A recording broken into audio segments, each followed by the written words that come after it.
Dear students, welcome to this video. I am Kala Vijayan. In the previous videos, we solved question number 1 and question number 2 of section A of ICSE Mathematics sample paper.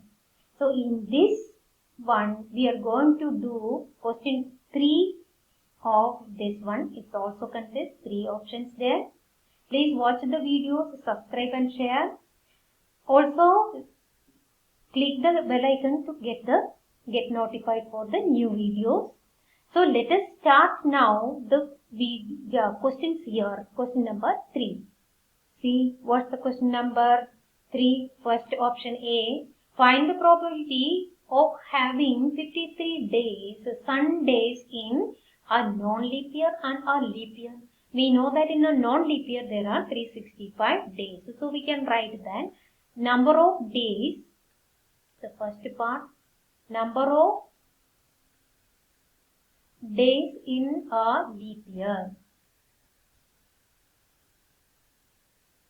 which is equal to 365 days. Now in 365 days, how many weeks there? Yeah, we can say number of weeks. We can see that, yeah, number of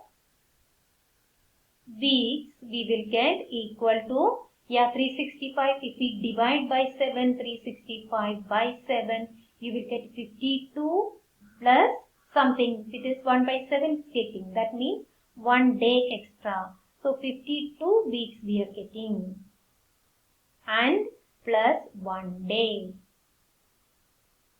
Now this 1 day it's given, that may be Saturday, Sunday, so here Monday, any one of the days. So we need Sunday. So let us take that probability of getting the event. E be the event. Let E be the event of 53rd Sunday. Then what we can say, number of days in week, it is total number of days in week, it's 7. Therefore, probability of getting this event, which is equal to 1 Sunday divided by total number of our terms, that is 7 days. So this is the probability of getting the 53rd Sunday in a non-leap year. Now we need to do the leap year. So in leap year, how many number of days are remaining, how many weeks there? So we can calculate.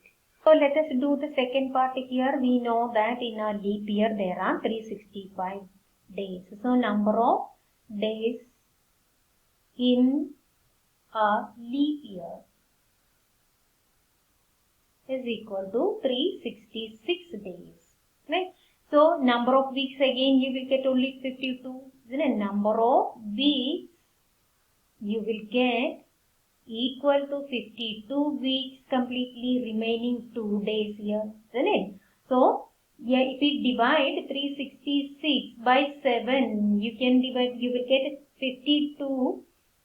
52 into 7 it is 364. So, plus 2 days it's getting here, right? So, what we can write here, the combination we will get 2 days may be Monday, Sunday, Monday, Tuesday, Tuesday, Wednesday, like that. So we can write the sample space first.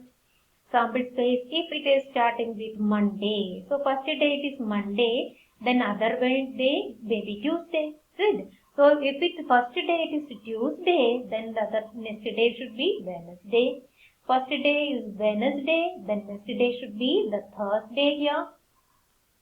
First day considered as Thursday.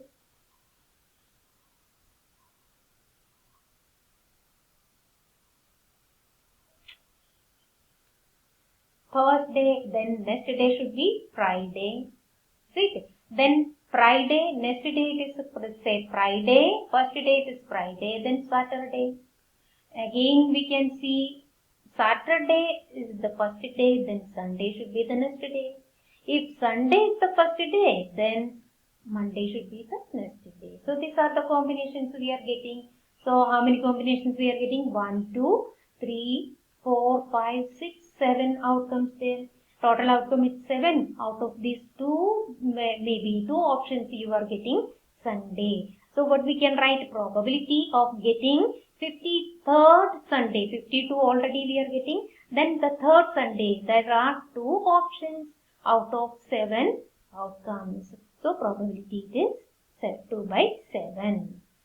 So hope it's understood well. So let us go for the next question here. See the question. Now let's do this question here. The polynomials x cube minus 3x square plus x plus 6 and 2x square, 2x cube minus x square minus of p plus 3x minus 6 leaves the same remainder when divided by x minus 3.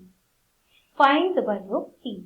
So given 2 polynomials, say f of x, given here x cube minus px square plus x plus 6 and p of x, another polynomial is also given here, 2x cube minus x square minus p plus 3 into x minus 6 and g of x is given, divisor it is given here, I am taking g of x as the divisor, it is given here x minus 3, isn't it? If divided by x minus 3, then what should be the remainder? You will get the remainder. When we can substitute, how we can calculate the remainder using Cartesian, isn't it?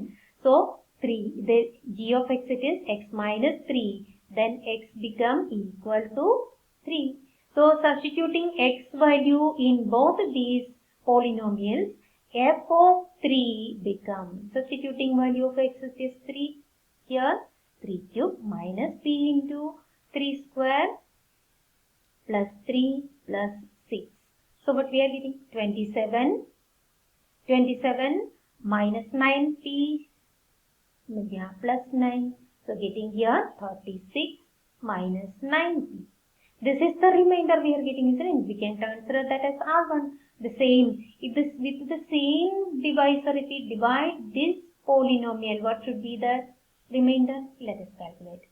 P3 equal to 2 into 3 cube minus 3 square minus p plus 3 into 3 minus 6. Now solving this one, you will get 27 into 2 become 54. Then minus 9 and opening this bracket minus 3p minus of minus 3 minus of my plus 3 become minus 9, again 6 here. So we can see that 9 plus 9 it is 18 plus 6 is 24 minus 24 plus 54 you will get 30 minus 3p. This is the second remainder. R2, it's given both these leaves the same remainder.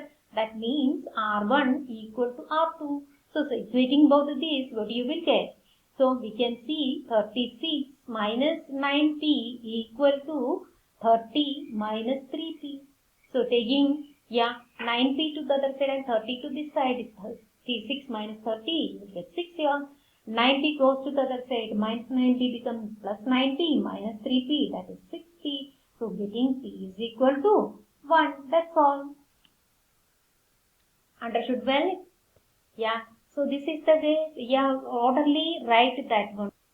So step by step if you do, you can complete it within time. Easily you can do it. So let us go for the next question. Now let us start this next question. Solve the equation correct to 1 decimal place. Quadratic equation is given here. 2x square minus 5x minus 4 is equal to 0. So from there we can write a is equal to 2, b is equal to minus 5, c is also equal to minus 4. So using quadratic formula, x is equal to minus b plus or minus under root b square minus 4ac over 2a. Substituting the values, what you will get? Minus of minus 5 plus or minus under root minus 5 square minus 4 into a, 2 into c, it is getting minus 4 again, divided by 2 into 2. So getting 2 into 2 here. So minus of minus become plus 5 plus or minus under root, it is 25. And minus 4 into minus 4 is plus 16 into 2 become plus 32 divided by 4. Now we are getting two values of x here. So x is equal to either 5 plus under root 57 divided by 4. 32 plus 25 you will get 57.